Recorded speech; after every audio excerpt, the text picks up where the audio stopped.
everyone, this is Sana Khan. I'm COO at Hospital and back at the same channel with a new episode of the podcast. मेरे साथ आज studio में एक बहुत ही ख़ास शख्सियत मौजूद है. हम इनके एक्सपीरियंस और इनके प्रोफेशनल जर्नी के बारे में तो जानेंगे ही, लेकिन जैसे कि मैं हर गेस्ट से ये सवाल करती हूँ कि अपने आप को 2 अल्फाज में डिफ़ाइन कीजिए. तो आबिद साहब पहले गेस्ट हैं जिन्होंने 2 सेकंड का टाइम लिए बगैर एक रिफ्लेक्स सेक्शन के तौर पे हमें 2 बहुत ही खूबसूरत वर्ड बताया अपने बारे में.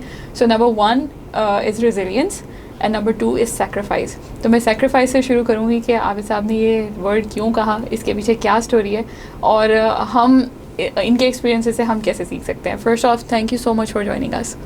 Thank you ma'am. अच्छा, तो ये सेक्रीफाइस क्यों कहा आपने अपने आप को डिफाइन करते हुए?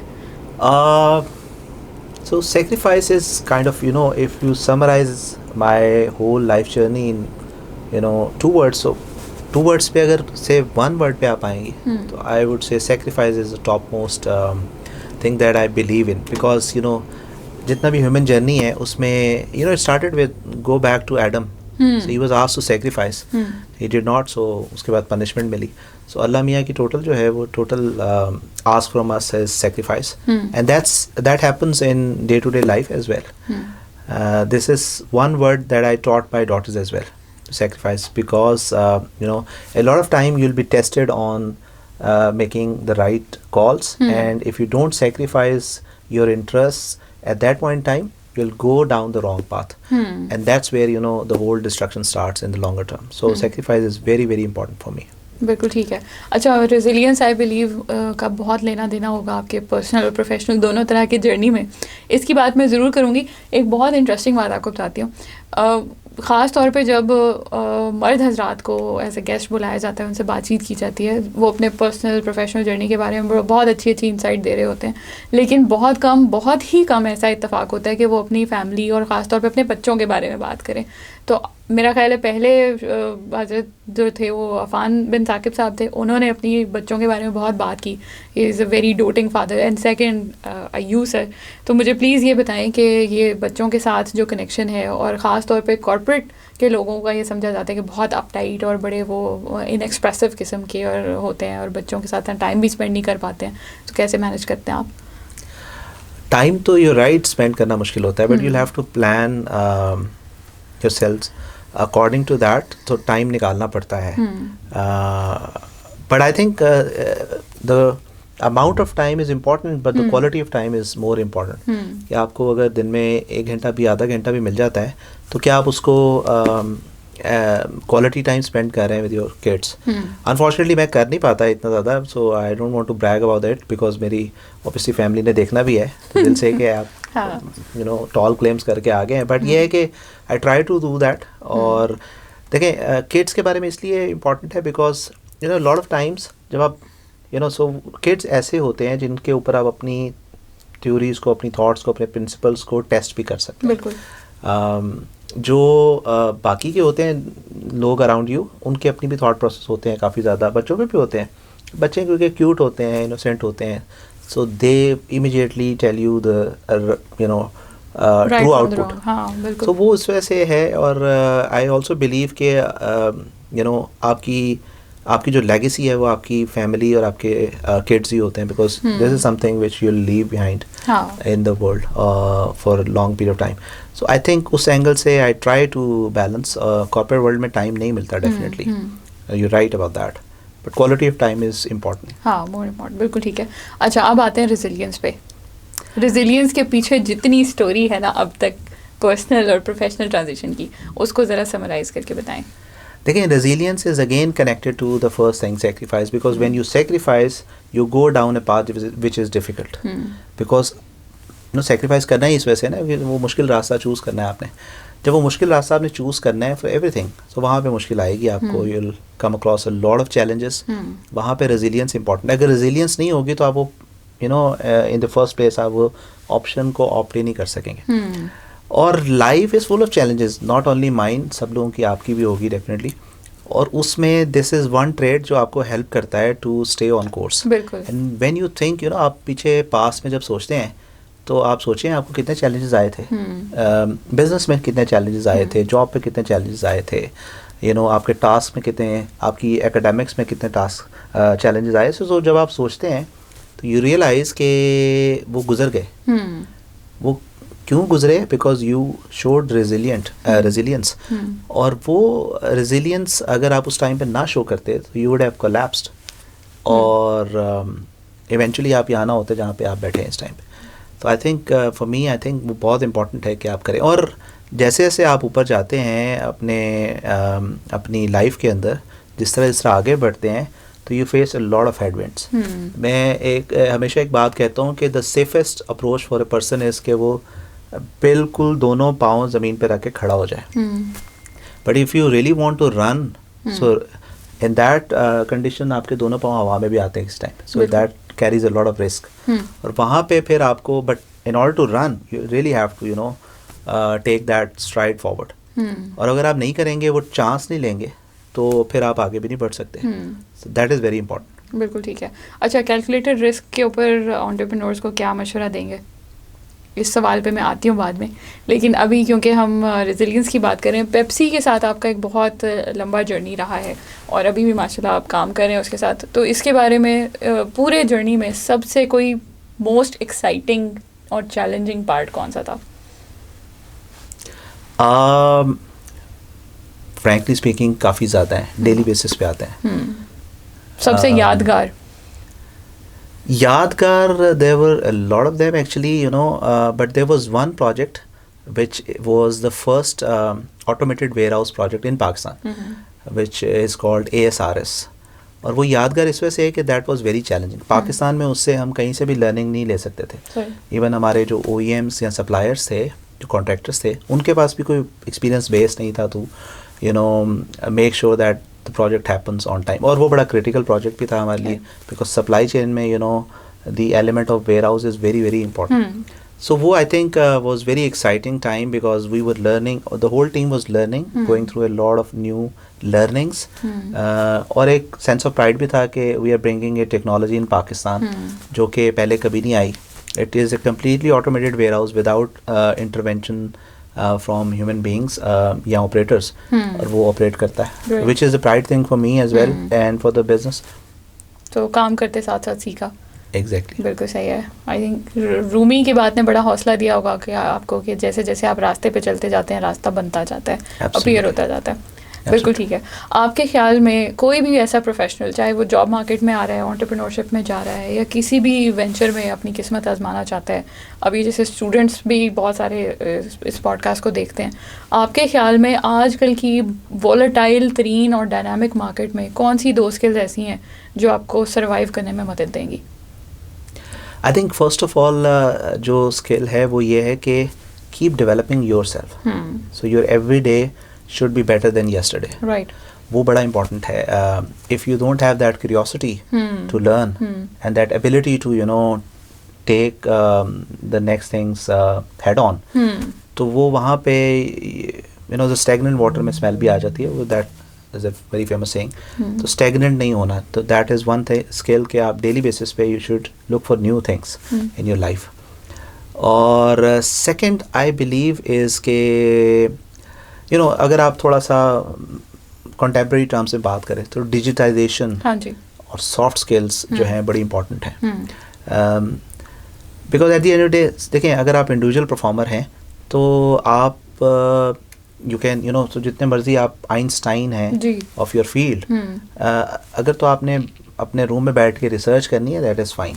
But if you have to go out, और जो कि करना पड़ता है, because we are you know not independent beings, we are interdependent. So we have to work with people. और अगर हम वो सॉफ्ट स्किल अपनी अच्छी नहीं रखेंगे तो it will end up you know, जितना मर्जी आपका ब्रिलियंट आइडिया हो, it will end up in the drain. तो वो बड़ा इंपॉर्टेंट है कि आप you should know how to work with people. अच्छा, यही मेरा अगला सवाल था कि नेटवर्किंग आपके ख्याल में कितना बड़ा रोल प्ले करती है आपकी जर्नी में? बहुत सिग्निफिकेंट रोल है. नेटवर्किंग जो है वो आपके काम को, आपकी क्वालिटी को एक तो इम्प्रूव करती है काम को, दूसरा आपके काम का जो टाइम है होने का उसको लेस देन हाफ टाइम में भी कर देती है. टाइम भी सेव करती है, दूसरा क्वालिटी ऑफ वर्क भी इंक्रीज करती है. एंड तीसरा ये है कि it also you know, so it is also important corporate world as well, और लाइफ में भी you know there are lots of things जहाँ पे आप जस्ट फ़ोन उठाते हैं, you just call a friend और ए एन एक्विंटेंस के मुझे यार ये बताओ तुमने किया था, कैसे किया था, so you learn from their experiences. So networking is amazingly important. I think उस पर बहुत ज़्यादा काम करना चाहिए. बिल्कुल ठीक है. अच्छा, यूनिवर्सिटीज़ की जब हम ख़ास तौर पे बात करते हैं, हम बहुत दफ़ा बहुत सारे सेमिनार्स में, सिम्पोजियम्स में 2 चीज़ें बहुत ज़ेरे बहस आती हैं. एक तो डिग्री वर्सेस स्किल, और दूसरा इंडस्ट्री का और एकेडेमिया का जो गैप है उसको कवर करना. उसमें मैं समझती हूँ कि एक बहुत बड़ा गैप ये भी है, ख़ास तौर पे पब्लिक सेक्टर यूनिवर्सिटीज़ की अगर बात करें, कि जब आप एकेडेमिया से इंडस्ट्री में आते हैं तो बहुत दफ़ा जब आप, वो होता है ना कि आप तैयार नहीं हैं, इंडस्ट्री प्रिपेयर्डनेस नहीं है, उसमें एक चीज़ ये भी मिसिंग होती है कि आप वो सारी टेक्निकल स्किल सीख के आए होते हैं, लेकिन आपके पास वो सॉफ्ट स्किल नहीं होती टू सस्टेन द जॉब, जिसमें जैसे आप कह रहे हैं नेटवर्किंग नहीं होती, इंटरपर्सनल स्किल नहीं है, कम्युनिकेशन का नहीं पता कैसे करनी है, रिटन वर्बल दोनों तरह की कम्युनिकेशन में हम लैग कर रहे होते हैं, और भी बहुत सारी चीज़ें जिसमें टाइम मैनेजमेंट है, कॉन्फ्लिक्ट रेजोल्यूशन है, ये सारी चीज़ें. आपके ख्याल में यूनिवर्सिटीज़ अब क्या पाकिस्तान में इस चीज़ को रियलाइज़ कर रही हैं, कोई काम कर रही हैं, या कितना रूम बाकी है? I think it's a very good question. Universities काम कर रही हैं but not all of them. कुछ का पेस बड़ा अच्छा है, कुछ तो इनफैक्ट अच्छे स्टैंडर्ड्स पे भी पहुंच गए हैं इस चीज़ के अंदर, but some of the universities are lagging behind. So but the progress is going on. Students की कितनी रिस्पॉन्सिबिलिटी है? देखिए, यूनिवर्सिटीज़ तो एक एंड है ना, दूसरा एंड तो स्टेक होल्डर जो है वो स्टूडेंट खुद भी है. तो स्टूडेंट्स को क्या अवेयर होने की ज़रूरत नहीं है और ख़ुद आगे बढ़ के कुछ सीखने की ज़रूरत नहीं है? बिल्कुल है. सो इसमें मैं एक चीज़ ऐड करूँगा कि देखें, स्टूडेंट जो है ना वो क्यूरियस होते हैं और उनको लीड्स लेकिन चाहिए होती हैं. ठीक है. सो वो लीड्स कोई सेगमेंट ऑफ सोसाइटी प्रोवाइड करेगा तो उनको मिलेगी. यूनिवर्सिटी में क्योंकि वो स्पेंड या अपने इंस्टीट्यूशन में स्पेंड कर रहे होते हैं काफ़ी टाइम, तो वो यूनिवर्सिटी की एक तरफ से अगर लीड मिल जाए ना तो वो ज़्यादा आसानी से हो जाता है. These days social media is also the lead, लेकिन उसमें सो अगेन इट डिपेंड्स के किस फ्रीक्वेंसी को वो रेजोनेट करके एम्पलीफाई कर रहे हैं, बिकॉज सोशल मीडिया पे all kinds of things are available. So again ultimately तो रिस्पॉन्सिबिलिटी इंडिविजुअल की है. बिल्कुल है. ठीक है. तो उससे तो कुछ नहीं किया जा सकता. But again in young life brains are immature, तो उसके लिए इम्पोर्टेंट ये होता है कि उनको लीड मिल जाए, और उनको एक दफ़ा लीड मिल जाए तो देन दे कैन रन, और फिर वो उनकी responsibility. But it's kind of hybrid solve. अगर मैं आपको आंसर करूं, सो रिस्पॉन्सिबिलिटी स्टूडेंट्स की है, but at the same time जो उसके अराउंड एनवायरनमेंट है वो भी अगर कंड्यूसिव होगा तो इट विल वर्क. बिल्कुल ठीक है. अच्छा, आप लर्निंग में एक और सवाल करूँगी, क्योंकि आपने कहा कि लाइफ लॉन्ग लर्निंग और कैपेसिटी बिल्डिंग एक ऐसी चीज़ है जो आपको अल्टीमेटली सर्वाइवल मोड में लाती है, क्योंकि आजकल जितनी चीज़ें जल्दी फिजल आउट हो रही हैं और जितने करियर्स को भी हम देख रहे हैं कि अगले 5, 10, 15 सालों में वो करियर शायद नहीं होंगे उस तरह से, या ह्यूमन सर्विस ओरिएंटेड नहीं रहेंगे उस तरह से, तो स्किल्स को मज़ीद ब्रशअप करते रहने की ज़रूरत है. आप अपनी इतनी डिमांडिंग जॉब के अंदर अपनी प्रोफेशनल एक्सेलेंस के ऊपर किस तरह काम करते हैं? कोई एक या 2 क्या ऐसी फॉर्मूला है या मंत्र है जिसके ऊपर आप काम करते हैं? देखें, that's again very good question.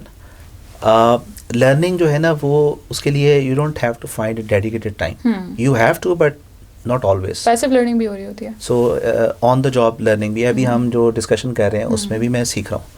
So you just have to turn that switch on, keep it on all the time, ताकि आप हर चीज़ से सीख सकें. आप रोड पे भी जा रहे होते हैं, वहाँ पे भी आप सीख रहे होते हैं. You are looking at billboards, आप गाड़ियाँ देख रहे हैं, आप ऑफिसेज देख रहे हैं, आप स्ट्रक्चर्स देख रहे हैं, तो यू आर लर्निंग. स्टूडियोज़ में बैठ के भी आई एम लर्निंग. अच्छा, लाइट्स का सेटअप कैसे होता है, कैमरा कैसे ऑपरेट कर रहा है. सो वो स्विच ऑन रखना है आपने, so that you are curious. Normally जो मॉडल हम अपनी ऑर्गेनाइजेशन में फॉलो करते हैं, दैट इज़ 70-20-10. यानी 70% ऑफ द टाइम लर्निंग और डेवलपमेंट जो है वो आपकी ऑन द जॉब होती है. बिल्कुल. 20% is through different things, and 10% का दूसरा model, but 70% is on the job. तो आई थिंक वहाँ पे है. और दूसरा फिर देन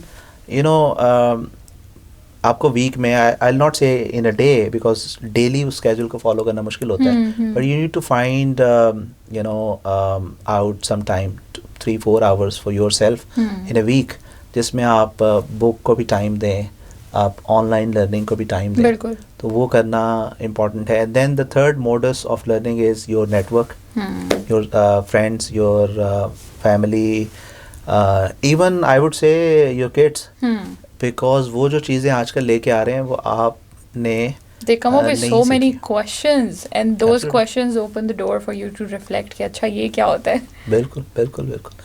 And I think उस चीज़ को लेके kids are probably even more intelligent than us because to ask the right question is, I think it's the epitome of wisdom. I don't know. मैं तो मूवी से भी लर्न करता हूँ।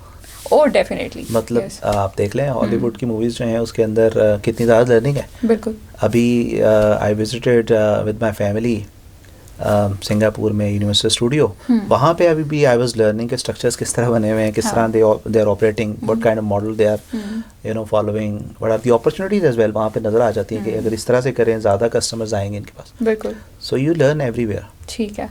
अच्छा, लर्निंग की हम बात करें, मैं बहुत सारे स्टूडेंट्स ये सवाल करते हैं और बहुत दफ़ा जब मैं अपनी टीम में भी अक्सर ट्रेनिंग्स करा रही होती हूँ तो ये इम्प्रेशन और ये जुमला अक्सर सुनने को मिल जाता है कि you come from a point of privilege, you know, आपने ज़िंदगी में बहुत कुछ कर लिया है, बड़ा कुछ अचीव कर लिया है, आपकी ज़िंदगी में सब सुकून ही सुकून चल रहा है, तो आपके लिए ये कहना बहुत आसान है कि जी लर्निंग कभी रुकनी नहीं चाहिए। लेकिन हम तो स्ट्रगलिंग फेज़ में हैं, हम तो अपनी 2 वक्त की रोटी पूरी कर रहे हैं, तो हम लर्निंग को किस तरह टाइम दे सकते हैं? आप इस चीज़ का क्या जवाब देंगे? मैं आपको ऑनेस्टली बताऊं, जब मैं उस फेज़ में था जहाँ पे इस तरह की सिचुएशन मेरी थी, जहाँ पे हर चीज़ नहीं थी मेरे पास, तो I was learning faster because I had that spirit कि मुझे करना है। And now I miss that part of my life as well, क्योंकि अब अल्लाह ताला ने इतनी चीज़ें दी हैं अल्हम्दुलिल्लाह कि अब जो है वो देयर इज़ लाइक अब मिल गई हैं, तो अब नई लर्निंग का शायद कोई और मोटिव नहीं है अदर देन द फैक्ट कि खुद सीखना है। हाँ, बिल्कुल। So we don't want to learn to earn, we want to learn to learn for the sake of it. So अब वो उस तरह से एक ड्राइव कुछ कम हो गई है, तो वहाँ पे मेंटेन करना ज़्यादा आसान है अगर आपके पास कुछ नहीं है, बिकॉज जो फ्यूल आपके पास पूरा है ना, बहुत ज़्यादा है, आपकी ड्राइव बहुत ज़्यादा है, you really want to get somewhere. बिल्कुल। जब आप कंफर्टेबल पोजीशन में आ जाते हैं वहाँ पे ड्राइव करना ज़्यादा मुश्किल होता है। अच्छा, आपकी बात सुन के मुझे वो याद आ गई, एक there was a very brilliant actor in Bollywood, Sushant उसका नाम था, he was a physicist by qualification. उसने एक दफ़ा एक इंटरव्यू में कहा कि if you learn to learn faster, it increases your speed of learning gradually. तो अभी आप जो बात कर रहे थे, I think you endorse the मैं इसमें एक चीज़ बिल्कुल exactly I agree to that. एक चीज़ मैं ऐड करूँगा इसमें, वो ये है कि सो नॉर्मली ह्यूमन साइकी है कि अगर आपको आपका एंड गोल नज़र नहीं आ रहा तो आप you try to become disappointed. हाँ जी। या आप you can, there is a fair chance that you lose motivation for that. लेकिन the belief that you have to take one step at a time, और gradually you will reach there and do the next right thing वाला जो belief है, वो जो है important है। और जिस स्टेज की आप बात कर रही हैं जिसमें लोग कहते हैं कि हमारे पास we are under privileged या हमारे पास इतने पैसे नहीं है लर्निंग के लिए, तो आजकल तो आप देखें सोशल मीडिया का टाइम है, मोबाइल फ़ोन इतने ज़्यादा सस्ते भी हो गए हैं, और there is a lot of opportunity out there जहाँ पे आपके पास नॉलेज इज एक्सेसिबल। जी बिल्कुल। ओल्ड बुक्स भी अवेलेबल है, ठीक है। यूट्यूब सबसे बड़ी यूनिवर्सिटी आपके पास है, एडेक्स आपके पास है, कोर्सेरा जैसी मतलब टॉप नॉच यूनिवर्सिटीज़ के मूक्स आपके पास वो लेके आ रहे हैं। सिर्फ आपको एक वो राइट फ्लेवर और वो चाहिए, फ्लेयर चाहिए लर्निंग का। तो and I am not saying, by the way, I am not saying कि इट्स इजी। हाँ, इट्स डेफिनेटली टफ बिकॉज आपके पास पैसे भी नहीं है, आपको उसकी भी स्ट्रेस है, वो भी अर्न करने हैं। But again if you'll not do it, you will always remain like that. Yeah. So ये आपकी ड्राइव जो है ना आपको लेके जाएगी आगे लर्निंग के लिए। बिल्कुल ठीक है। अच्छा, लर्निंग पे और पर्सनल प्रोफेशनल लाइफ के जो जर्नी और जो ट्रांजिशन है उस पर और बहुत सारे सवाल हैं, लेकिन हम पॉडकास्ट की ड्यूरेशन को हमेशा की तरह थोड़ा कम रखेंगे ताकि आप इसको गौर से सुने। आपने आबिद साहब की इस इंसाइटफुल कॉन्वर्सेशन से क्या सीखा? आई एम श्योर बहुत कुछ सीखा होगा। कमेंट्स में लिख के ज़रूर बताइए। Thank you so much Abid साहब, आपने अपने इतनी थॉटफुल आपने चीज़ें शेयर की। एंड रेजिलियंस और सेक्रीफाइस जो है ना, इसके ऊपर मज़ीद दोबारा इंशाल्लाह ज़रूर बात करेंगे। इस पर एक फॉलो अप पॉडकास्ट भी आप एक्सपेक्ट कर सकते हैं। अपना ख्याल रखें, अपने इर्द गिर्द आसानियाँ बांटें, पॉडकास्ट को गौर से सुने, अपने ऐसे लोगों के साथ जिनको आप ज़िंदगी में बहुत आगे देखना चाहते हैं उनके साथ भी ज़रूर शेयर करें ताकि वो भी इससे कुछ सीख सकें। इसी पॉडकास्ट चैनल पे दोबारा मुलाकात होगी